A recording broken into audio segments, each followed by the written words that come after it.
সবাই চায় আসলে সঞ্চয় করতে, সঞ্চয় সবার মন থাকে। আর একটা কথা হচ্ছে, যদি আপনার ইনকামের কোনো সঞ্চয় না থাকে তাহলে জীবনে কোনো আসলে সঞ্চয়ের কোনো মূল্য থাকে না, এটা সত্যি কথা। যদিও আপনি না পারেন তাহলে আপনি অল্প হলে সঞ্চয় করবেন, কারণ সঞ্চয় মানুষকে রক্ষা করে, সঞ্চয় মানুষকে সম্মান বাঁচায়। সঞ্চয় এমন সময়, বিপদের সময় সঞ্চয়টা লাগা আসলে কেউ বলতে পারে না। তো অবশ্যই সঞ্চয় করবেন। আশা করি সবাই ভালো আছেন। শেরিজ ড্রিম আজকে ব্লগসটা শুরু করতে যাচ্ছি। তো আসলে আমার কাপড় হঠাৎ করে দেখতেছি তেলা পোকা অনেকগুলা কাপড়, তো সেজন্য কাপড়গুলো একটু গুছাবো, অনেকগুলো কাপড় গুছাবো। আর সাথে রয়েছে রান্না বান্না, সবে আপনার সাথে আজকে শেয়ার করবো। আর ভালো লাগলে একটা লাইক করবেন, চ্যানেলটা অবশ্যই সাবস্ক্রাইব করে পাশে থাকবেন। এই যে সকালটা হলো, আজকে আমি অনেক দিন ধরে একটা জিনিস খেয়াল করতেছি, আসলে সব কাজে করে যাচ্ছে আসলে একা এক হাতে। তবে খালা যে অসুস্থ, আসলে যে আমার বাসায় খালা আসতো, উনি খুব বেশি অসুস্থ। তো উনি আসতে পারতেছে, আসলে এত অসুস্থ হয়ে গেছে উনি। মানে উনি আসলে আমার বাসার মানে অনেক ক্লিন থাকে, অনেক ক্লিন হয়।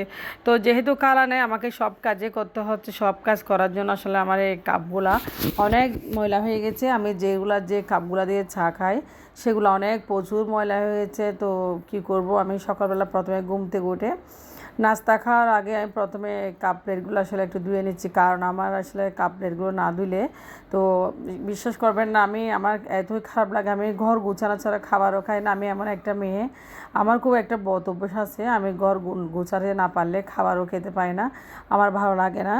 তো আজকে আপনাদের সাথে একটা কথা শেয়ার করবো আসলে, সেটা হচ্ছে সঞ্চয়ের কথা। প্রত্যেকটা মানুষের জীবনে সঞ্চয় খুবই গুরুত্বপূর্ণ। তবে সঞ্চয় করা একদম উচিত, একদম একদম সঠিক টাইমে সঠিকভাবে। অনেকে মনে করে সঞ্চয় শুরু করব আর কি বলতে বলতে আসলে করাই হয় না। সত্যি কথা বলতে, সেটা যে কোনো কাজ করব বলে কখনো করা হয় না। আপনি যখন করার একটা স্থির করবেন মনটা, তখনই করে ফেলবেন, এটা হচ্ছে কথা। তো সঞ্চয় মানুষের জীবনে অত্যন্ত গুরুত্বপূর্ণ। তো সঞ্চয়ের বিষয়ে আপনাদেরকে কিছু কথা বলবো, কীভাবে আপনারা বাজার খরচ থেকে গৃহিণীরা সঞ্চয় করে রাখবেন টাকা পয়সা। তো হাজব্যান্ড আমাদের হাতে অনেক টাকা পয়সা দেয়, আসলে বাজার খরচ দেয়। যেহেতু হাজব্যান্ড অফিসে চাকরি করে, তো সবসময় সুযোগ পায় না সব কিছু কেনার। তো সকালে দেখেন নাস্তা আজকে পুরি, দেখেন পরোটার মতো আর কি, তেলে ভাজা পরোটা। আমার ছেলে খুব বেশি পছন্দ করে, সেজন্য তেলে ভাজা পরোটা। আমার হাজব্যান্ড আসলে খাবে না, সে এগুলা খাবে না, আমরাই খাবো। ও নাস্তা করে ফেলছে, আমি আমার ছেলে মেয়েগুলো একটু দেরিতে উঠছে সেজন্য। তো এদিকে সিঙ্গারাও বানিয়েছি, কয়েকটা সিঙ্গারা ছিল, বাসার সিঙ্গারাগুলো একটু বেজে দিয়েছি মেয়েকে। তো সিঙ্গারার পরোটা দিয়ে আমাদের চা। তো সঞ্চয়ের বিষয়ে কিছু কথা বলতে আসবো আপনাদেরকে অবশ্যই। এদিকে দেখেন আমার কাপড়গুলো আসলে অনেক অনেক মানে অনেক কী বলবো আপনাকে, গন্ধ হয়ে গেছে, বৃষ্টি পড়ছে, আলমিরার ভিতর আসলে তেলাপোকা দেখছি কয়েকটা। তো কাপড়গুলো আসলে একটু গুছিয়ে না রাখলে হচ্ছে না। আজকে আমি চাইছিলাম কাপড়গুলো একটু ছাদে শুকা দিব, বাট পারতেছি না, কারণ আকাশের যে অবস্থা, মেঘলা মেঘলা আকাশ, কোনো মতে মনে হয় সম্ভব হবে না। কারণ আকাশটা মানে রোদ উঠতেছে না, আর হঠাৎ করে বৃষ্টি চলে আসবে। আর আমার বাসার ছাদটা হচ্ছে 10 তলায়, তো আমি থাকি 5 তলায়, আসলে অনেক দূরে, মানে আমার কাপড়টা ভিজে যাবে, সেজন্য আমি আর দিচ্ছি না। তো সবগুলো কাপড় আমি দেখেন একদম বের করে নিয়েছি আলমিরা থেকে। আর প্রচুর বৃষ্টিপাত হওয়ার কারণে কাপড়গুলো একদম কেমন যেন একটু গন্ধ হয়ে গেছে। তো এখন ভাদ্র মাসে চলে আসতেছে, সবাই কাপড় শুকাত দেয়, আমি ভাবলাম আজকে কাপড়গুলো একটু শুকাত দেবো, যেহেতু আমার হাজব্যান্ডও বাসা আছে। তো আজকে অফিসের ছুটি আছে মোটামুটি, তো একটা ব্যাকআপ পাওয়া যা হোক না কেন, কিন্তু পারতেছি না। তারপর আবার কাপড়গুলো আমাকে মনে হয় গুছিয়ে রাখতে হবে। তো আমি কাজটা আসলে বেরিয়ে ফেলছি, অনেক কাজ, অনেক কাপড় বের করে ফেলছি, আসলে খুব কষ্ট লাগছে। তো এদিকে আকাশের অবস্থা মহা খারাপ, দেখেন কি অবস্থা আকাশের। এই আকাশ মেঘলা মেঘলা, একদম কোনো কি বলবো, রোদ নেই, একটা তাপ থাকতো রোদের, কাপড়গুলো দিতাম। প্রথমে ভেবেছিলাম দিব, তারপর দেখতেছি একদম আকাশে রোদ নেই। তো সেই ক্ষেত্রে কাপড়গুলো আমি আবার বাস করে আলমিরাতে আবার ঢুকে রাখবো। যা হোক না কেন, মূল কথায় চলে যাচ্ছে। আমি এখন রান্নাবান্না রয়েছে, এখনও বাচ্চাদের জন্য রান্নাবান্না করে নেয়, আমি ঘরটা গুছিয়ে ফেলছি, মোটামুটি কাপড়গুলো ঢুকিয়ে ফেললাম আলমিরাতে। সকাল থেকে আসলে একটুও টাইম পাই না বসার। ব্যালকনিটাও ক্লিন করে নিয়েছি, কারণ ব্যালকনিটা ঝড় বৃষ্টিতে অনেক অপরিষ্কার ছিল। তো আমি একা হাতে আসলে সব কাজ হ্যান্ডেল করতেছি, আলহামদুলিল্লাহ। আল্লাহ আসলে যতক্ষণ শ্বাস রেখেছেন ততক্ষণে পারবো, যদি না থাকে শ্বাস ততক্ষণ পারবো না। দেখেন এদিকে একটা রান্নাঘরে গাছ ছিল, গাছটা আসলে নেমে যাচ্ছে গরমের তাপে। আমি এটা একদম ব্যালকনিতে এনে রেখেছি গাছটা। তো আমার প্রিয় গাছ এটা, আমার শ্বশুরবাড়ি থেকে আনছিলাম গাছটা। আর আমি একটা গাছ পাগলি মেয়ে, যেখানে যাই গাছ নিয়ে আসি, এটা আমার একটা বদ অভ্যাস। আসলে আমি গাছ চুরি করে নিয়ে আসি, মানুষ থেকে, মানুষ না দেখে মতো। কারণ আমার গাছ এত যে পছন্দ, বিশ্বাস করবেন না, মানে যে কোনো গাছ আমার খুব বেশি ভালো লাগে। তো এই দেখেন এদিকে চলে আসলাম কাপড় ধুতে। ওয়াশিং মেশিনে প্রচুর কাপড় আজকে রয়েছে, 3 দিন জমা করে রেখেছি। যা হোক, মূল কথায় চলে আসি, কাজ তো থাকবে সারাদিন আসলে।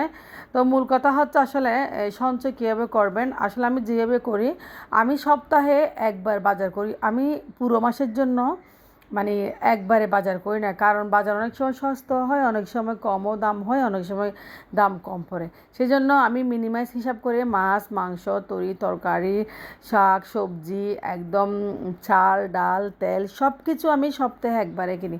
তো এটা আমার কাছে খুব বেশি ভালো লাগে, কারণ আমার কয় কেজি চাল লাগে সেটা কাউন্ট করে আমি চালটা কিনে আনি। আমি চালের বস্তাটা এখন কিনতেছি না, কারণ চাল আমার মনে হয় সপ্তাহে 5 কেজি চাল লাগে, আমি 5 কেজি চাল নিলাম। আমার তেল লাগে 1.5 লিটার তেল নিলাম।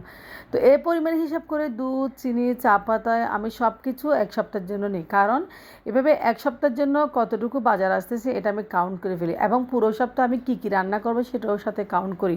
কারণ আমাদের আসলে সপ্তাহে কী কী রান্না করতে হয়, একদিন মাংস, একদিন মাছ, একদিন মুরগি, বা একদিন ডাল ভর্তা, এভাবে আমি কাউন্ট করে ফেলি।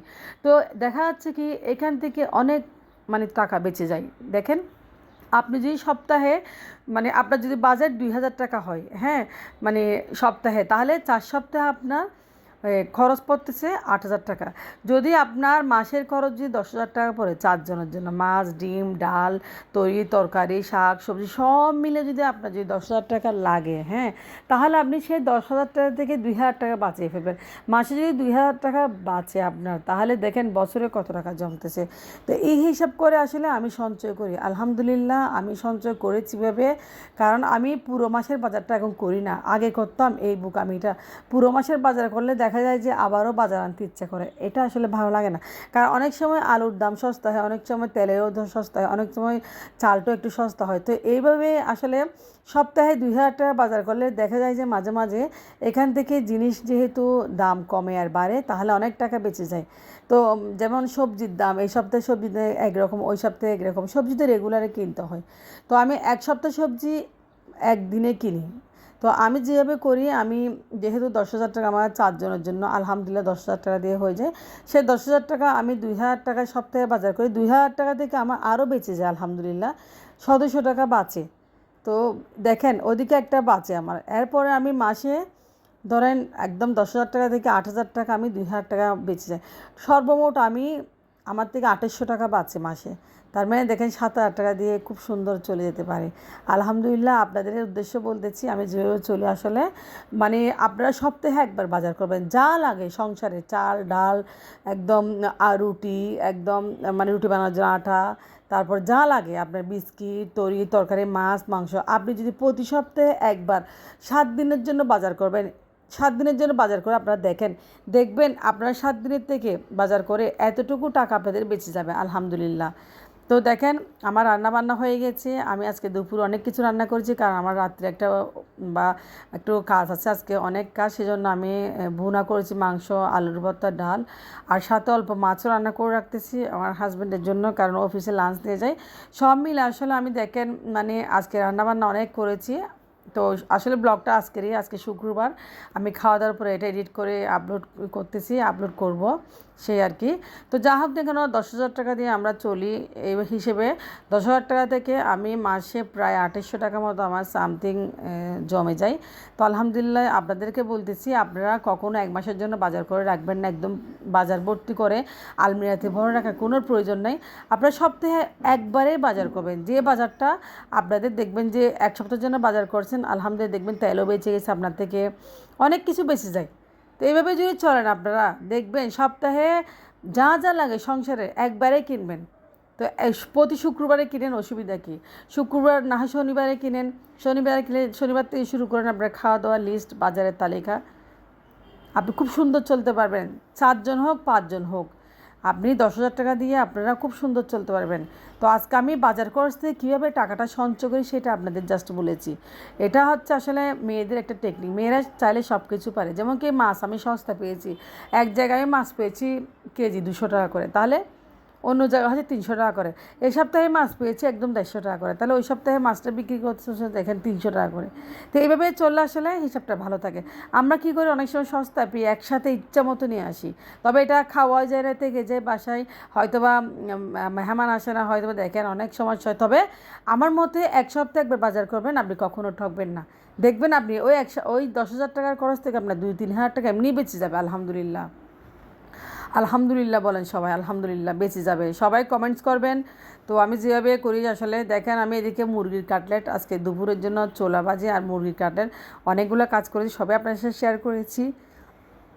এটা হচ্ছে বাচ্চাদের জন্য কাটলেট, এখানে শেষ মুরগির মাংস করতেছি। আর ডিম অবশ্যই দিয়ে আমি এটা যেটা করা। বলছি তো আপনারা ভালো দেখবেন, থাকবেন, একবার ট্রাই করে আজকে দেখেন এক সপ্তাহে বাজার করে দেখবেন, আপনারা অনেক উপকৃত হবেন। আমার ভিডিওটা ভালো লাগলে লাইক করবেন, শেয়ার করবেন। আল্লাহ হাফেজ, আসসালামু আলাইকুম।